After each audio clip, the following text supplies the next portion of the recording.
اچھا ٹھیک ہے. صحیح. کیوں ہے ایسا کہ اس میں فزکس کیمسٹری میتھمیٹکس بایولوجی یہ مطلب جو یہ جو سبجیکٹ ہیں جو کمپلسری سبجیکٹ بچے پڑھتے ہیں انٹرمیڈیٹ لیول کے ساتھ ساتھ ٹیکنیکل اسکل 2 سال میں سیکھتے ہیں وہ میٹرک کے بعد ایڈمیشن ہوتا ہے. باقی ہمارے جو کورسز ہیں جو منیمم کورس ہے وہ ہمارا شارٹ کورس کہلاتا ہے جو کہ وہ 6 مہینے کا ہوتا ہے. ٹھیک ہے. اس کے بعد اسپیشلائزڈ ہمارے ڈپلوما پروگرام ہیں جو کہ 1 سال کے بھی ہوتے ہیں اور وہ بیسیکلی وہ ڈیزائن کیے جاتے ہیں پرٹیکولرلی اسکل لوگوں کو پرووائڈ کرنے کے لیے کسی پرٹیکولر ایریا میں. اچھا یہ بتائیے گا تھوڑا سا جیسے کہ ہمارے یہاں پہ اگر کوئی بھی سندھ بورڈ کے انڈر جتنے بھی یہ آتے ہیں کورسز یہ کرتا ہے تو اس کی ویلیو کیا ہے؟ اگر کوئی کورس کر کے نکلتا ہے مارکیٹ میں تو پھر اس کے لیے جابس کتنے کیا اویلیبل ہوتی ہیں اس کے لیے جابس؟ یا پھر کیونکہ لوگ اکثر یہی ہوتا ہے کہ جب بھی کوئی کورس کرنا چاہتے ہیں کہتے ہیں ہم اتنا ٹائم بھی لگا رہے ہیں پیسہ بھی لگا رہے ہیں اور اس کے بعد ان کا مین فوکس یہی ہوتا ہے کہ کیا ہمیں اس میں جاب ملے گی یا نہیں ملے گی. دیکھیں بالکل آپ نے بات صحیح کی. ٹیکنیکل ایجوکیشن ووکیشنل ٹریننگ یا آپ کہہ لیں اس میں ہم تیار کرتے ہیں ہنرمند وہ لوگ جو کہ اسکل سیکھ رہے ہوتے ہیں. اور اس میں میں نے جیسے کہا کہ جہاں جہاں اسکل کی ضرورت ہوتی ہے تو ظاہر ہے ان کی افادیت ہے ٹیکنیکل ایجوکیشن ووکیشنل ٹریننگ کی. لیکن ایک اور جو ایریا جو میں نے ابھی ذکر کیا کہ سب سے امپورٹنٹ کہ اگر کوئی اسکل سیکھتا ہے اس کے پاس کوئی ہنر ہے تو وہ سیلف امپلائڈ بھی بن سکتا ہے. تو اس طرح سے ہے کہ اسکل جاب جیسے جیسے ٹائم گزرتا جا رہا ہے جو ملٹی اسکلس جاب ہوتی چلی جا رہی ہیں. ٹھیک ہے. اب جو ہے اگر CEO بھی ہے کسی کمپنی کا تو اس کو خود لیپ ٹاپ آپریٹ کرنا آنا چاہیے خود گاڑی چلانا آنا چاہیے اور ملٹی اسکل جاب ہوتی چلے جا رہی ہیں. ٹھیک ہے. تو اس وقت میں نے اسی طرح میں آتا ہوں نیچے کہ ڈاکٹرس ہیں جیسے ڈاکٹرس کو اب ٹھیک ہے انہوں نے MBBS کر لیا یا انہوں نے اسپیشلائزیشن کر لی اس کے باوجود ان کو بہت ساری اسکلس ان کو پاس ہونے چاہیے جو کہ وہ اکوپمنٹ ڈفرینٹ آپریٹ کر سکیں ڈائگنوسٹک کے لیے. تو یہ ساری جو چیزیں پھر آتی ہیں ان کو اسکل ٹریننگ کے ذریعے جو پرووائڈ کرتا ہے. جیسے کہ میں نے آپ سے ذکر کیا کہ اگر کوئی کار ایک بنتی ہے تو امیجن کریں کہ اس کے ساتھ تقریباً 12 ٹریڈ ایسوسیٹڈ ہوتے ہیں. ٹھیک ہے. جس میں اگر میں نام کروں تو ڈینٹر بھی ہے جس میں پینٹر بھی ہے جس میں آپ کا میکینک انجن ریپیئر کرنے والا بھی ہے جس میں بریک سسٹم کو دیکھنے والا الگ ہے جس میں جو ہے آپ کا گیئر سسٹم کو دیکھنے والا الگ ہے جس میں آٹو الیکٹریشین ہے. تو یہ تقریباً مل ملا کے 12 ٹریڈ ہوتے ہیں. کوئی اگر گھر بنتا ہے تو اگر آپ دیکھیں تو اس میں جو ٹیکنیشین انوالو ہوتے ہیں تقریباً 10 کے قریب ٹیکنیشین انوالو ہوتے ہیں جس میں کارپینٹر ہے جس میں پلمبر ہے جس میں میسن ہے جس میں ٹائل فکسر ہے. تو یہ آپ دیکھیں اس طرح اسکلس کی کتنی فائدت ہے. اگر آپ پھر چلے جاتے ہیں کوئی آفس بنتا ہے تو اس طرح 11-12 ٹریڈ تھوڑا سا کانسیپٹ یہ ہے جیسے آپ نے شروع میں بھی کہا تھا ہمارے یہاں کے لوگوں کے ذہن میں یہ آتا ہے کہ یہ اگر یہ فیلڈ جو ہے وہ لوور طبقے کے لیے ہے. ٹھیک ہے. یا جو لوگ مزدور طبقہ جس کو کہ آپ کہیں کہ وہ لوگ کرتے ہیں اور یہ لوگ زیادہ تر کورسز تو کرتے نہیں ہیں انہوں نے مینس کہ آن جاب ہی سیکھا ہوا ہوتا ہے بچپن سے لگ جاتے ہیں شاپس کے اوپر. کوئی میکینک ہے تو میکینک کے پاس لگ جاتا ہے پلمبرنگ سیکھ لیتا ہے اور پھر وہ اسی کام کو کرتے ہیں. تو لوگوں کے ذہن میں یہی آتا ہے کہ ہم ایک تو یہ کام کیوں کریں اتنا سیکھ کے اور دوسرا جو یہ کام آلریڈی کر رہا ہے وہ کہہ رہا ہے مجھے ایجوکیشن لینے کی کیا ضرورت ہے میں نے تو سیکھا ہوا ہے.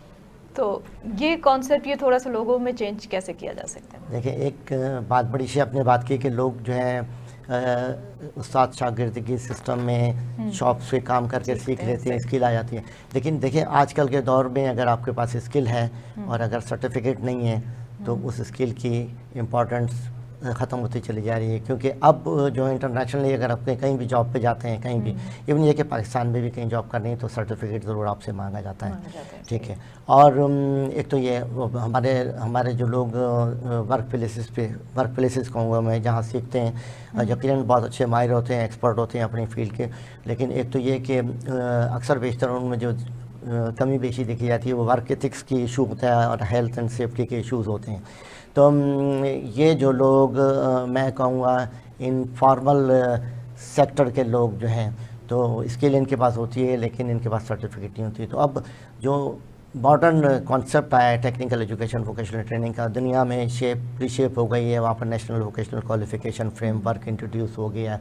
اور پہلے یہ تھا کہ ٹیکنیکل ایجوکیشن اور ووکیشنل ٹریننگ میں گیپ تھا اور جو ووکیشنل ٹریننگ حاصل کرنے والے اسکل حاصل کرنے والے لوگ تھے ایون یہ کہ ان کی ہارزنٹل اور ورٹیکل موبلٹی نہیں تھی. اور دنیا بھر میں جس طرح NVQF انٹروڈیوس ہوا، اگر آپ جنرل ایجوکیشن میں دیکھیں کوئی بچہ اگر پرائمری کرتا ہے تو 5 سال اسکول میں گزارتا ہے، اس کے بعد 3 سال مڈل میں گزارتا ہے، پھر 2 سال اسکول میں گزارتا ہے تو میٹرک ہو جاتا ہے. اسی طرح یہ qualification frame work general education کا تھا لیکن ٹیکنیکل ایجوکیشن میں نہیں تھا. تو دنیا میں جس طرح چینج آئی اور یہ چیز انٹروڈیوس ہوئی، پاکستان میں بھی 2015 میں national vocational qualification framework بن چکا ہے. اس کے 8 لیول ہیں. کوالیفیکیشن لیول 1 سے سٹارٹ کرتے ہیں، 2 پہ جاتے ہیں، 3 پہ جاتے ہیں، 4 جو ہے میٹرک ٹیکنیکل ہے، 5 جو ہے ڈپلوما ہے، اس کے بعد BS ٹیک ہے اور پھر اس کے بعد M ٹیک ہے اور 8ویں لیول پہ PhD. تو کوئی بچہ آپ ٹیکنیکل ایجوکیشن کے لیے کوالیفیکیشن فریم ورک جو ایک کمی تھی جس کی لوگ فیل کرتے تھے کہ یہ پراپر ایجوکیشن نہیں ہے، اور اس کا جو ہے وہ ایشو ریزالو ہو گیا. اور ساتھ میں یہ بھی ہوا ہے کہ یہ جو technical education qualification frame work flexible ہے. اس میں آپ کوالیفیکیشن لیول 1 لے لیں، گیپ لے لیں، پھر اس کے بعد گیپ کے بعد 2 کر لیں. ایج لمٹ ہے؟ NVQF میں کوئی ایج لمٹ نہیں ہے. کوئی ایک بار کوئی رجسٹرڈ ہو گیا تو اس کی رجسٹریشن کنٹینیو رہے گا. بس صرف یہ کہ رینیول کی ٹائم پیریڈ ہے رجسٹریشن کی. تو یہ اور اچھی ایٹ لیسٹ کم از کم ایجوکیشن کتنی ہونی چاہیے میٹرک؟ اور پھر ہاں ڈفرینٹ کورسز کی ڈفرینٹ ہے. میں آپ کو یہ بھی بتاتا چلوں کہ وہ لوگ جس کا ہم نے ذکر کیا انفارمل سیکٹر کے لوگ اب سرٹیفکیٹ حاصل کر سکتے ہیں. ریکگنیشن آف پرائر لرننگ کا کانسیپٹ بھی اس میں آ گیا ہے. اچھا کہ وہ ان کے پاس اسکل موجود ہے، وہ چاہیں تو کہیں کہ جناب ہمیں سرٹیفکیٹ چاہیے تو وہ ایک ویکینڈ پہ اپنا ٹیسٹ دیں اور ٹیسٹ میں وہ کوالیفائی کر لیں تو بالکل they can get certificate. At least qualification level 1 کا سرٹیفکیٹ وہ حاصل کر سکتے ہیں. اس کے لیے تھوڑی ان کی بریفنگ بھی ہوتی ہے، ان کو بتایا جاتا ہے کہ ورک ایتھکس کیا ہیں اور ہیلتھ اینڈ سیفٹی کے ایشو کیا ہیں، وہ آپ سیکھ لیں. اور کسی بھی اگر ورک پلیس پہ آپ جائیں گے انٹرنیشنل یا سرٹیفائڈ ورک پلیس پہ تو آپ کو کس طرح کرونالوجیکل آرڈر میں آپ کو کام کرنا ہوگا، کس طرح ٹول آپ کو استعمال کرنے ہوں گے. تو یہ چیزیں ان کو جس کی کمی ہوتی ہے وہ دے دی جاتی ہے. تو یہ بڑا اچھا ہوا ہے نیشنل ووکیشنل کوالیفیکیشن. اچھا، انٹرنیشنلی تو ان کورسز کی بڑی ویلیو ہے. اگر ہم دیکھیں تو اسکل ورکرز جو باہر کے ممالک میں آپ دیکھیں تو ان کو بہت زیادہ ویلیو کی جاتی ہے اور وہ بہت زیادہ ارننگ بھی ہوتی ہے ان کی ایز کمپیئر ٹو پاکستان. یہاں پہ ظاہر ہے اس کی اتنی ویلیو نہیں ہے، لیکن یہی ہے کہ اگر وہ اپنے اسکل کے ساتھ ساتھ تھوڑی ایجوکیشن بھی لے لیں گے اس کی تو آبویسلی ان کا اسکل جو ہے وہ اور نکھرے گا بھی اور ان کی اپنی ویلیو بھی بڑھے گی اپنی. دیکھیں کانسیپٹ اب یہ چینج ہو رہا ہے. اگر آپ پہلے یہ تھا کہ ان کی ویجز وغیرہ کم تھیں جی، اب ویجز وغیرہ بڑھتی چلی جا رہی ہیں اسکل ورکر کی. آپ کسی بھی پلمبر کو یا الیکٹریشین کو اپنے گھر پہ بلائیں تو وہ وزٹ کرنے کا 500 روپے لے لیتا ہے. ہاں جی. تو میں اب یہ بتا رہا ہوں آپ کو. تو یہ ٹیبو چینج ہو رہا ہے، کانسیپٹ چینج ہو رہا ہے. اسکل ورکر کی جو ہے ان کے ویجز بڑھتی چلی جا رہی ہیں اور ان کے جتنا ماہر ہیں اس کے حساب سے ان کی اہمیت بھی امپورٹنس بھی بڑھتی چلی جا رہی ہے. تو آنے والا فیوچر جو ہے جیسے دنیا میں ڈیولپ چائنا نے اپنے یہاں جو ہے ٹیکنیکل ایجوکیشن ووکیشنل ٹریننگ کو پروموٹ کر کے کیا. اور اس میں جو مین فیکٹر ہیں کہ ٹیکنیکل ایجوکیشن ووکیشنل ٹریننگ جہاں بھی پروموٹ ہوئی ہے ایکسپینڈ ہوئی ہے تو اس میں جو مین فیکٹر جو ہے امپلائر اور انڈسٹری نے پلے کیا ہے. آپ اگر سب سے جو کامیاب ماڈل اس وقت دنیا میں ہے وہ dual system of training Germany کا ہے، جس میں یہ ہوتا ہے کہ بچہ اگر کسی اسکول میں جاتا ہے تو وہ 3 دن جو ہے ایڈمیشن لینے کے بعد 3 دن ویک میں انڈسٹری میں جا رہا ہوتا ہے اور 2 دن جو ہے وہ بچہ انسٹیٹیوٹ میں نالج اور تھیوری پڑھ رہا ہوتا ہے. اور شروع سے اسٹارٹ سے وہ پریکٹیکل کرنا شروع کرتا ہے انڈسٹری میں. تو انڈسٹری اس کی امپورٹنس کو سمجھتی ہے، ورکر کی امپورٹنس کو سمجھتی ہے. وہ ان کی کوشش ہوتی ہے کہ یہ بچہ اگر ہمارے پاس آ گیا تو 3 سال کے لیے آ گیا اور یہ اب جب تک سرٹیفکیشن اس کی نہیں ہوگی جب تک ہم اس کو کلیئر نہیں کریں گے یا سرٹیفکیشن نہیں کریں گے اور اسکل نہیں سکھائیں.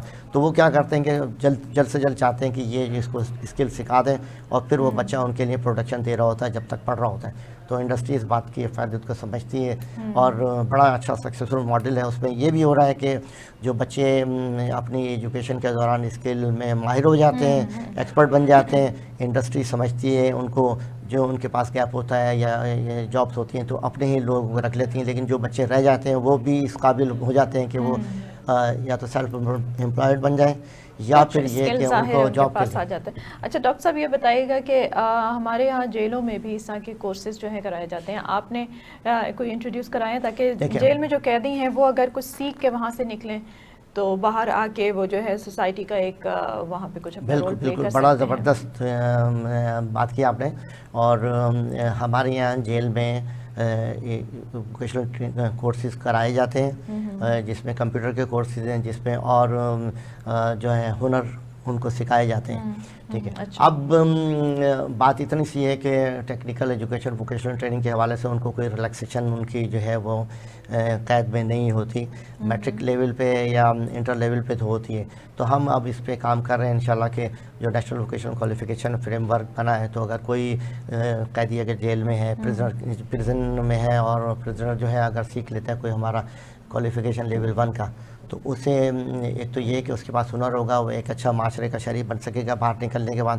تو اس کو یقیناً جیسے ریگولر ایجوکیشن کے حوالے سے اس کو ریلیکسیشن ملتی ہے اس کی, تو وہ بھی ان اسکل ٹریننگ کے بعد حاصل کرنے کے بعد اس کو اس میں ریلیکسیشن ملے. وہاں پہ آپ وہ ہم اس پہ کام کرنا شروع کر دیا ہم نے. انشاءاللہ ہم اس کا لیجسلیشن کریں گے اور جلدی جو ہے ہم گورنمنٹ کو پلیس کریں گے کہ جس طرح میٹرک اور انٹر لیول بچے جو لوگ پریزنٹ میں کرتے ہیں اور ان کو ایک ریلیکسیشن ملتی ہے ان کی قید میں, تو اس طرح ووکیشنل ٹریننگ جو حاصل کر رہے ہیں جیل میں جو لوگ, ان کو بھی ریلیکسیشن ہوتی ہے. اچھا, خواتین کے حوالے سے کیا اسکوپ ہے اس فیلڈ میں؟ اگر لڑکیاں آنا چاہتی ہیں یا گھریلو خواتین بھی جو گھروں میں کام کر رہی ہیں, اکثر انہیں یہ ہوتا ہے کہ اب ہمارے بچے تھوڑے بڑے ہو گئے ہیں, we should do something, ہمیں آگے بڑھنا چاہیے, تو خواتین کے لیے کیا اسکوپ ہے اس میں؟ ہاں بالکل, دیکھیں پہلے تو ایک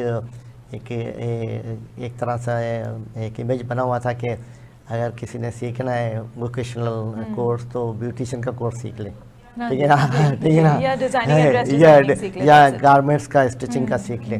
تو اب وہ چیز چینج ہو گئی ہے. تو اب جو بچیاں جو ہیں وہ الیکٹرانکس کے ہمارے پروگرام میں ایڈمیشن لے رہی ہیں, ہمارے آرکیٹیکچر کے پروگرام میں ایڈمیشن لے رہی ہیں, اور اسی طرح بایو میڈیکل کے پروگرام میں جو ہے ایڈمیشن لے رہی ہیں, بایو میڈیکل ٹیکنالوجی کے پروگرام میں. اور اس کے علاوہ جو ہے جو نئی فیلڈ, جیسے میں نے بتایا کہ میڈیکل کی فیلڈ ہے, اس میں ٹیکنیشینس کی بہت زیادہ ضرورت ہوتی ہے. تو ہمارے یہاں ایک جو ایشو ہے جو ہم فیل کرتے ہیں کہ ہمارے یہاں جو ہے میٹس, جو سرٹیفائڈ میٹس جو گھروں میں جن کو کام کرنے والی خواتین ہیں ان کو وہ اویلیبل نہیں ہیں جو کہ سرٹیفائڈ ہوں. اور ایک جو گیپ ہم بڑا فیل کرتے ہیں ابھی جو کووڈ میں خاص طور سے نکل کے آیا. کورس بھی آپ کراتے ہیں؟ ہاں بالکل, یہ بالکل, یہ ابھی کووڈ میں جیسے ہوا ہے کہ ایلڈرلی کیئر, ہوم کیئر, تو وہ بھی بڑا گیپ ہے. تو اب ادارے آنا شروع ہو گئے انشاءاللہ, اور ڈیفنس میں ایک ادارہ ہے جو کہ باقاعدہ اس طرح کے کورس کرا رہا ہے بچیوں کے لیے بھی, اور وہ بچیاں جو ہیں میٹ کے بھی اور یہ ایلڈرلی کیئر کے بھی اور دوسرے ہوم مینجمنٹ کے حوالے سے بھی وہ, اور ساتھ میں جو ہے ہاسپٹیلٹی کا, میں نے کوکنگ وغیرہ کا بھی, تو وہ کروا رہے ہیں ٹریننگ کورسز.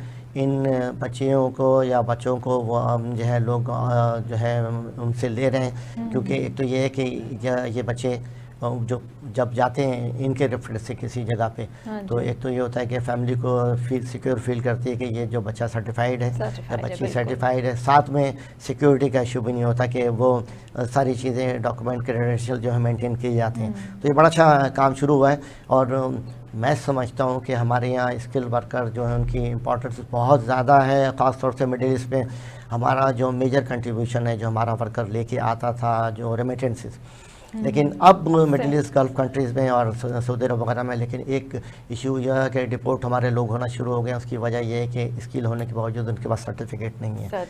لیکن نیشنل ووکیشنل یہ بہت ضروری ہے کہ آپ کی اسکل تو ہے, آپ نے کچھ سیکھا ہوا ہے, لیکن اگر آپ کے پاس اس کی ایجوکیشن بھی ہوگی, سرٹیفکیٹ ہوگا, ڈپلوما ہوگا, تو آبویسلی آپ کی ویلیو زیادہ ہوگی پاکستان میں بھی, اور اگر آپ باہر جانا چاہتے ہیں تو بھی آپ کے پاس ایک ویلیو ہوگی, آپ کے پاس ایک چیز ہوگی جس کو آپ دکھا سکتے ہیں دنیا کو کہ میں نے یہ کورس کیا ہے. بہت شکریہ ڈاکٹر صاحب آپ کا پروگرام میں آنے کا, اور امید کرتے ہیں کہ اس فیلڈ میں لوگ آپ اور خدمات انجام دیں گے اور لوگوں کو اور زیادہ اس سے فائدہ ہوگا. اس کے ساتھ ہی ایک چھوٹا سا بریک لوں گی یہاں پہ. بریک کے بعد آپ سے دوبارہ ملیں گے. اپنا پاکستان میں ہمارے ساتھ رہیے.